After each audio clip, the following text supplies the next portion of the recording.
I've been asking everybody is, well, in your case, you've run for this office and other offices before. Why do you want to be mayor of the city of Chicago? Well, since 1995, I came to, I'm sorry, 1965. Yeah, I came to Chicago in August. So I got my start here in terms of business. Nice city, very nice city. We struggled, different jobs and things of that nature. And I finally got landed a job at McDonald's, and it was very nice, and it wasn't paying a lot of money like today, but we made $2 per hour. That was better than 20 cents per hour down south. And so Chicago been good to me, and so I want to put something back. Crime is high, which is the number one issue for me and for a lot of people in Chicago too. I don't like seeing the city being that way, The taxes is running people and businesses out of the city. We like to lower taxes, not to increase taxes, so people can stay here and shop, business can stay here, and people don't have to go to Oak Brook, Suburban, across the state line to buy their gasoline and eggs and things of that nature. You've talked about implementing a comprehensive regulated grants program for education, trade, and business recovery. Explain that. What is involved and what is the end goal? Be more specific about what this comprehensive regulated grants program would look like. Well, my thing is I call it a hardship kind of a thing. Hardship, you may say, grant. Meaning, for example, for all of every new piece of business that comes in, all right, and we should add 3%, 5%, or 1% a line item. And that for hardship for students, people lose home, COVID-19, things of that nature.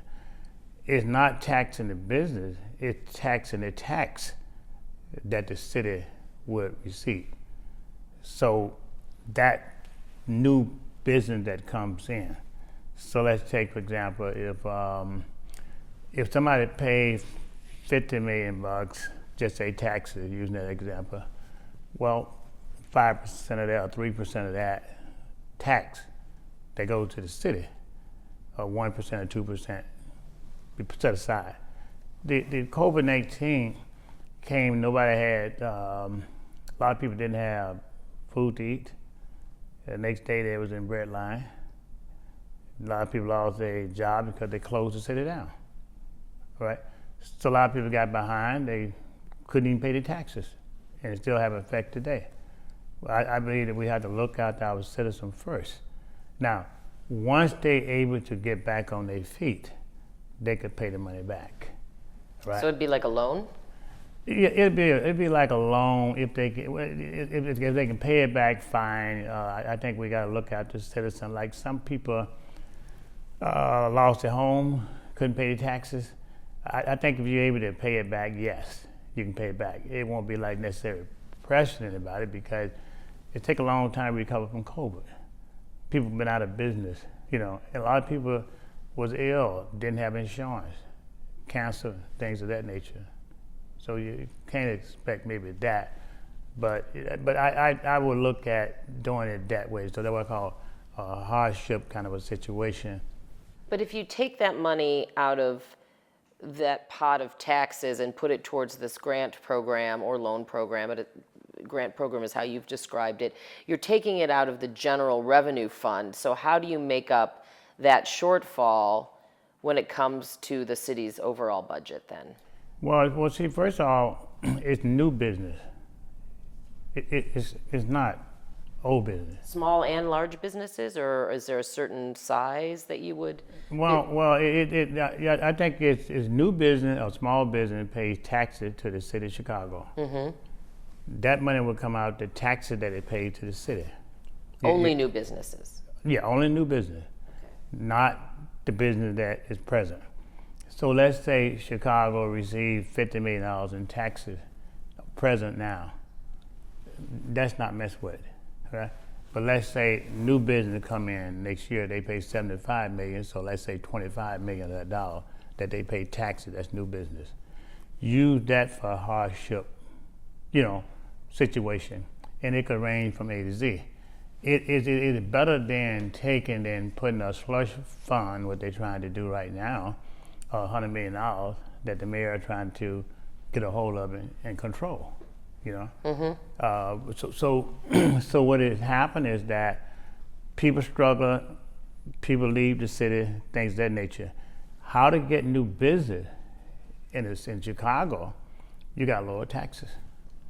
Right now, raising taxes, you keep going down. What taxes would you lower? We'll try to lower real estate taxes.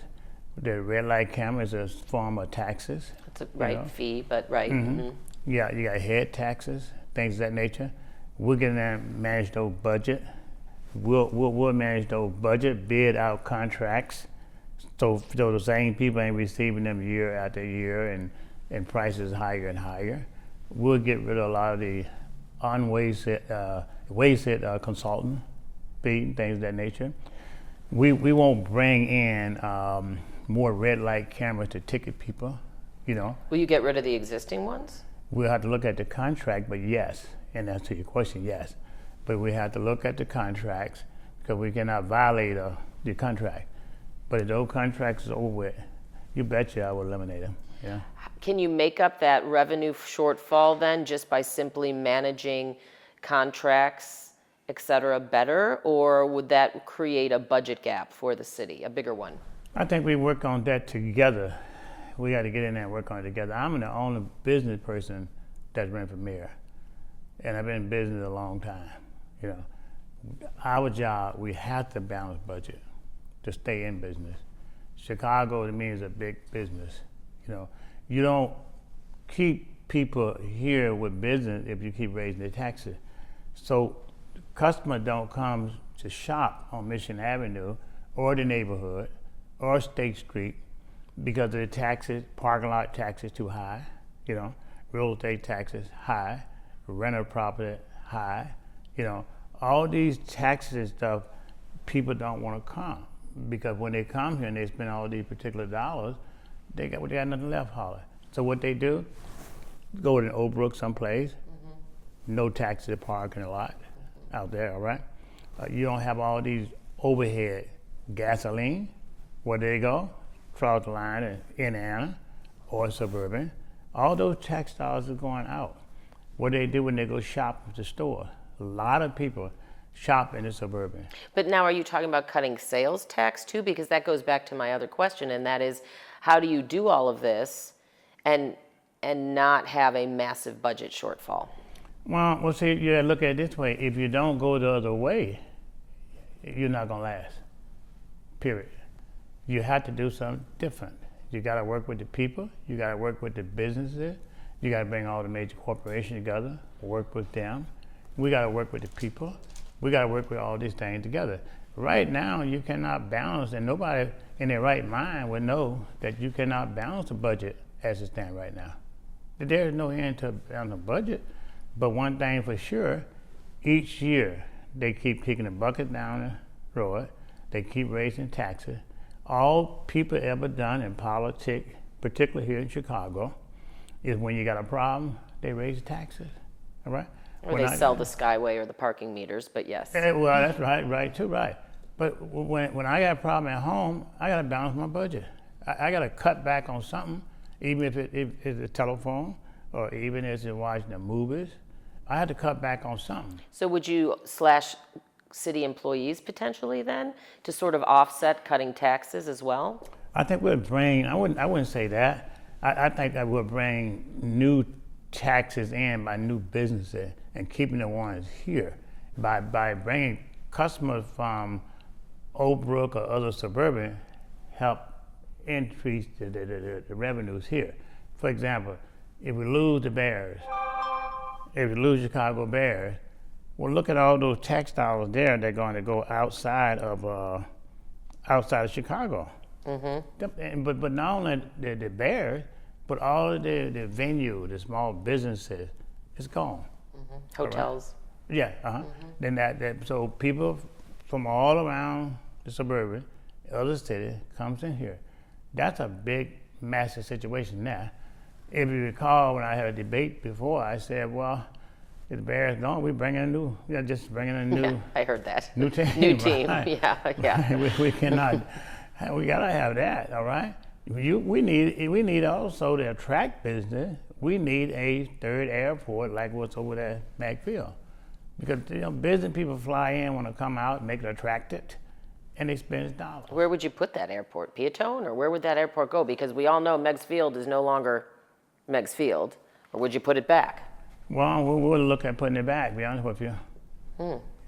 Because you need, when you go to New York, you go to Atlanta, you go to LA, they got these places to fly right in. They do. Yeah, I like them. Yeah, you would know. So what specific taxes are you looking to cut or considering cutting specifically? I know you talked about new business, new taxes, but what specific taxes are you looking to cut? Well, I don't think I have a specific one at this point in time now, but I can tell you this, is that let's say if you have 1,000 people working in particular places and people begin to retire, but you got out of them 1,000 people, 500 too many people, and they retire. Well, you don't bring more in and keep it that way, because most politicians hire extra people to get them reelected. So, but you talk about cutting taxes. So I guess what I'm trying to understand is specifically what taxes, and then specifically, it sounds like you look at the city's employment levels, you'll look at city contracts to try to offset any tax cuts. But in terms of, cutting bloat, or how about that? Just getting rid of bloated contracts, getting rid of bloated payrolls. Is that correct? Well, I think that'd be a good analysis there. If you got a contract, you need to bid them out. Okay. But I'm sorry, go ahead. I'm sorry. But look, there is no precipitate area that I'm looking at where I would say cut taxes. All I'm saying is this here. Look, if you don't cut or leave people home taxes, real estate taxes, all right, and you keep raising them, the home become obsolete, okay? People move out, all right? So to me, you gotta keep them here. So when I pick up cutting taxes from a business perspective, that's how we do it in business, all right? In the other way, if anybody else talking precipitate, then I don't like to go that particular route. People still need jobs to make a living, but by the same token, if I have people working for me and I got too many people on my payroll, but I cannot afford to be in business, So those particular things there, any business that's going to survive, which Chicago is a big business, gonna have to look at things and cut, all right? But they also, it to attract new business. That's why they promote things in business, all right? Chicago can promote lower taxes like Indiana, all right? Indiana gave back last year, I think, over $200 some dollars or $300 per person in that whole state, all right? It can be just like Florida, all right? All the convention that was here, right now ain't many convention here. You know where they at? They in Orlando, Florida. They in Las Vegas. Those people are not smart as we are in the Midwest. They ain't cutting no taxes holiday. They lowering taxes to attract business. Big business brings in small businesses. Small business hire employees within the neighborhood. That's a business perspective. Now, being a business person, that's just how we do it. In the other way, tradition like they're doing now, I wouldn't go that route. I don't know about them. I won't go and say, hey, I'm gonna cut this, and that, but I'm gonna raise your taxes. Well, that ain't the answer. Okay. But are you a labor supporter though? Because a lot of the expenses tied with, for instance, conventions here in Chicago, they're tied to labor costs, unions. What would you do? I'm aware of that. I'm sure you are.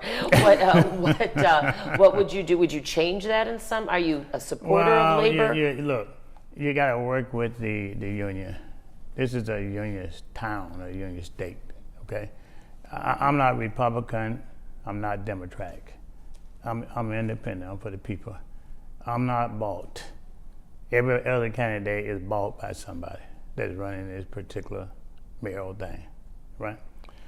I don't have to answer to a union if I want to do some things to help make things right for the people. I don't have to answer to nobody who will give me X amount of dollars if I want to work direct for the people, all right? That doesn't faze me. That's why I put $6 million of my own money into this campaign, all right? So we'll work with the union. Business 1 and 1 is 2, not 1 and 1 is add 2 is 5, all right? I mean, this is a big issue, all right? Because for tradition, the union, I like to get with the union and say, okay, let's talk about trade. Let's talk about open up for equal opportunity and equality for all citizens. This is not a black and brown city. This is a black, brown, white, Asian, and other. You know, and it has to be inclusion in everything that we do. That's why I work hard in trying to do. You have talked about the need to hire more police officers. There's a real recruitment problem right now. There's a real morale problem right now. Do you have a specific plan as to how you would recruit or incentivize people to come here to be a police officer? I've talked to a lot of police officers lately, more than I would care to talk about. But we talk a lot of police officers. The biggest issue, some of the bigger issues right now that face them that, look, you can't chase a person down by foot or car if they commit a crime. The crooks know that, and they'll keep on robbing people, hurting people, and they don't get arrested, right? Remove those policies with common sense. That was one of my questions. What policies specifically? Just the pursuit policy, or specifically what policing policies would you loosen? You got one, the chase, I guess you call it. The other one, they need their off days, you know. The other one is like the people who was let go in terms of COVID-19 didn't take the shot. Everybody have a right to make a decision for themselves what they want to do. So I think that's a violation of a person's civil right. So you would change that requirement? I would. To incentivize officers to come back? Right, And we would make sure that right now is that we have to make sure they don't work 14 hours days, give them the off days, help keep down some of the problem of suicide. You know, rate is very high, all right? We'll make sure that their pay structure is more comfortable. You know, those are the people that go out and work for us, work for us to save our lives, you know. We'll make sure that, look, if somebody out here, a police officer, that we're gonna back them, you know, with common sense. If a person commit a crime, whether it is a police officer or a citizen, they all must be held accountable, including myself, you know. Those just some of the particular policies. Now, some of the things too, in order to get this thing fixed, right now, you gotta remove these things out of the way. You gotta step a situation, bring back some of the police officers that been retired, all right? Because they don't like the condition, all right? Get those back involved, they've been retired. I would ask the police officer and tell you guys now requirement, let's say at 63, let's extend it to 65 until we get the things back up to par. They can go back to 63 then, but give us a helping hand for the next year or two until we correct this problem. Right now, the crooks is running this city. The crook is running the police officer. The police officer is too afraid that we don't have that back covered. And so they're too afraid they do something, they say, well, I have a family to take care of. Yeah, if I do this here, well, how am I gonna get my kid to school? What about my retirement? All that. Those restrictions keep people from doing a job. I'm saying with common sense, all right? I'm saying, look, put the CAP meeting back together. Better way of communication on a quarterly basis. You know, you got the community, the police officer, you got the politician. We work on these things together. One person can't fix it, but one person and other people can have conversation and fix it all together. To be, very honest, Chicago, though, has also had a long history of police abusing their power, of police brutality, and it brings us to the consent decree and the need for reform. So how do you balance the need for public safety and backing and supporting the police with reform in the consent decree? We got to work through that together. That's why it's so important they do these CAP meetings and things of that nature. It's going to take us all to fix that together. But I ain't no way I would abandon our police officer. There ain't no way. Do you believe, though, that there are standards of conduct and that if they violate them, they need to be reprimanded or disciplined or fired? I think the police themselves expect that, And just like the citizen, we all have to be held accountable. You got good, bad, and everything. But if you keep working on a situation or problem, you'll find out you can improve on yourself, improve on a lot of different things. Right now, the communication been cut off pretty much with City Hall and the police officer. How you gonna get things done when you don't communicate? When the police officer turned it back on the mayor here in the city of Chicago. So, I believe that on a continuous basis, we must continually to communicate to fix the city together. We cannot abandon our police officer. We cannot and will not abandon the community also. We will bring them all together on a quarterly basis. We got to straighten out the city hall in terms of with a budget, people get paid, do an audit once every 3 months of every department and making sure that things are in place and clicking the right way. My business experience have paid off myself in business. There is nobody other candidate out here running that is in business, big business. Do you replace Chicago Police Superintendent David Brown? And if so, what does the replacement candidate, what qualifications would that person have? Or do you not replace him? Well, superintendent, I don't admit him once. He's not running the city, the mayor running the city. Let's get the main thing on the main thing. The mayor's running the city, all right? But in terms of, I would put 4 superintendent of police, split the city up in 4 segments and hold them accountable to myself. All superintendent of police will be promoted to the rank locally in Chicago. So would you, and I'm sorry, I'm going to reset my timer since I screwed it up. I'll ask the question while I'm doing it, though. I can sometimes do more than one thing at once. Do you, it sounds to me then you might replace him, is that correct, or? No, I'm not saying that at all. I'm just saying this here. I won't cast judgment on something that I know that he's not running this city. The person who's running the city is the mayor. You want me to ask that question direct? I answer to you direct this way. I would replace them. I'm gonna replace the mayor. Okay. So it sounds like you're not sure about that, if you would replace him or not. I'm not.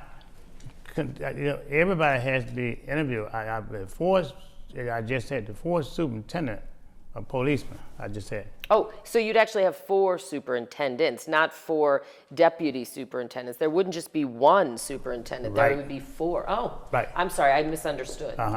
And those 4 superintendent of police will come from Chicago.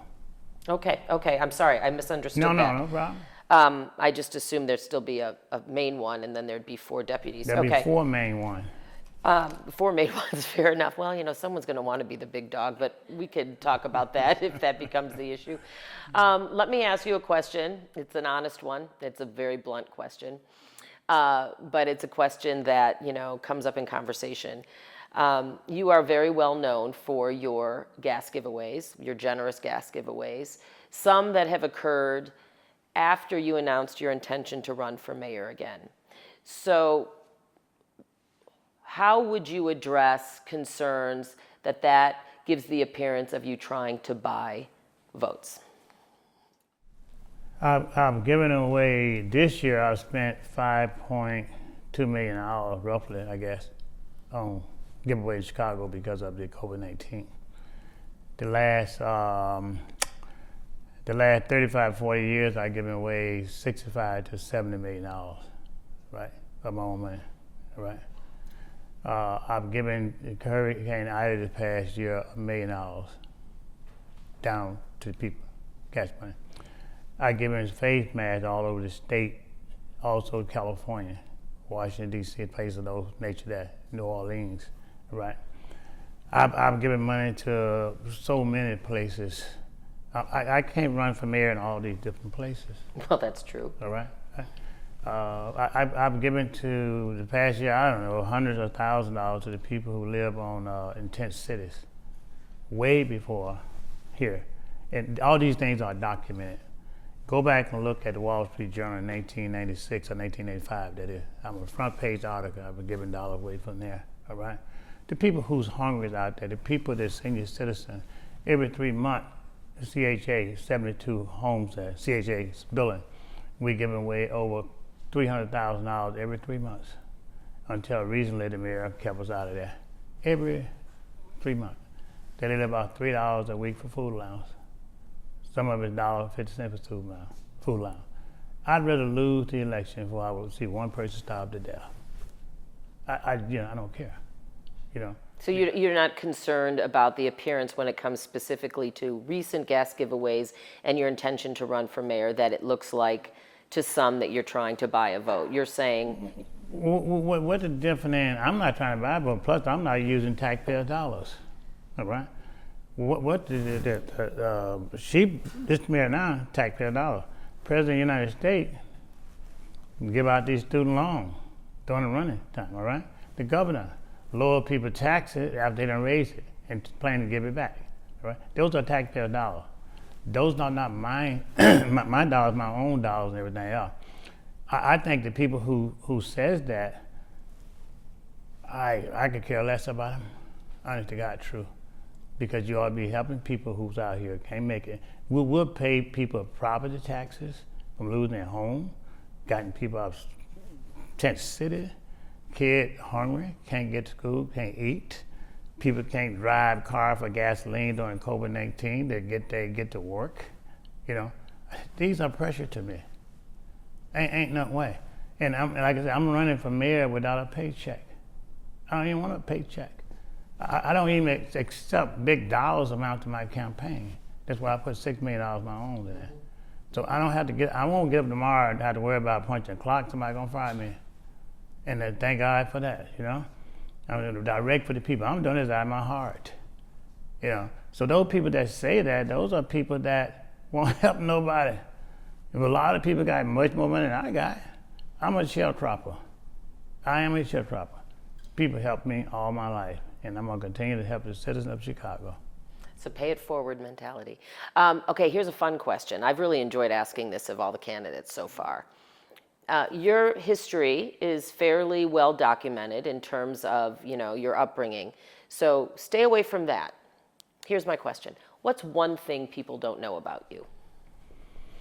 Well, I think that the one thing that people don't know about me is that at whatever cost, I would never forsake a human being for personal gain. Yeah, that would be that. Well, your philanthropy kind of goes hand in hand with that whole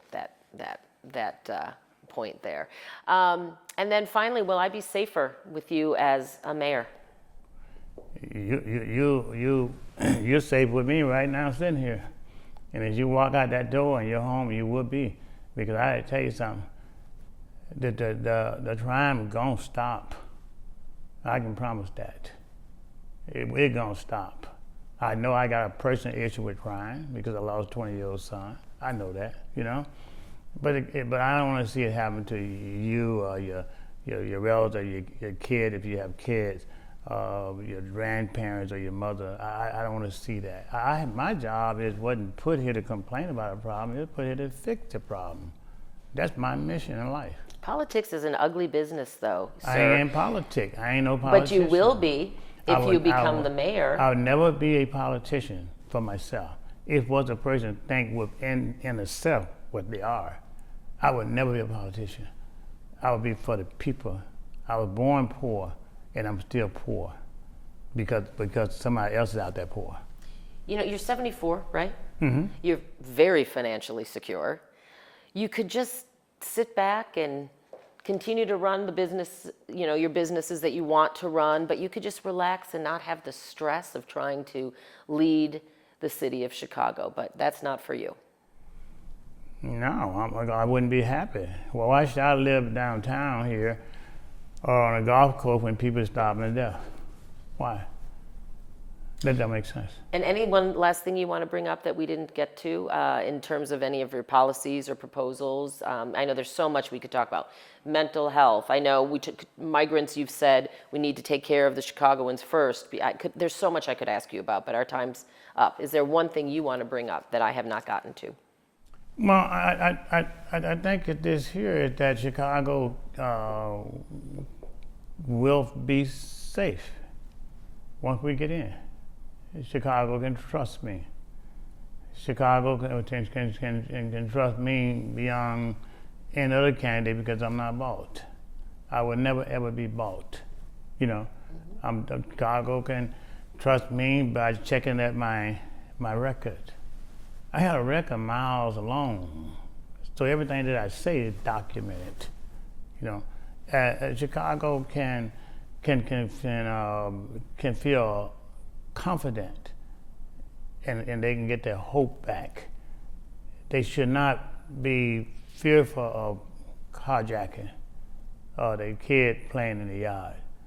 We'll do anything necessary to do within the law to make sure Chicago and our people are safe.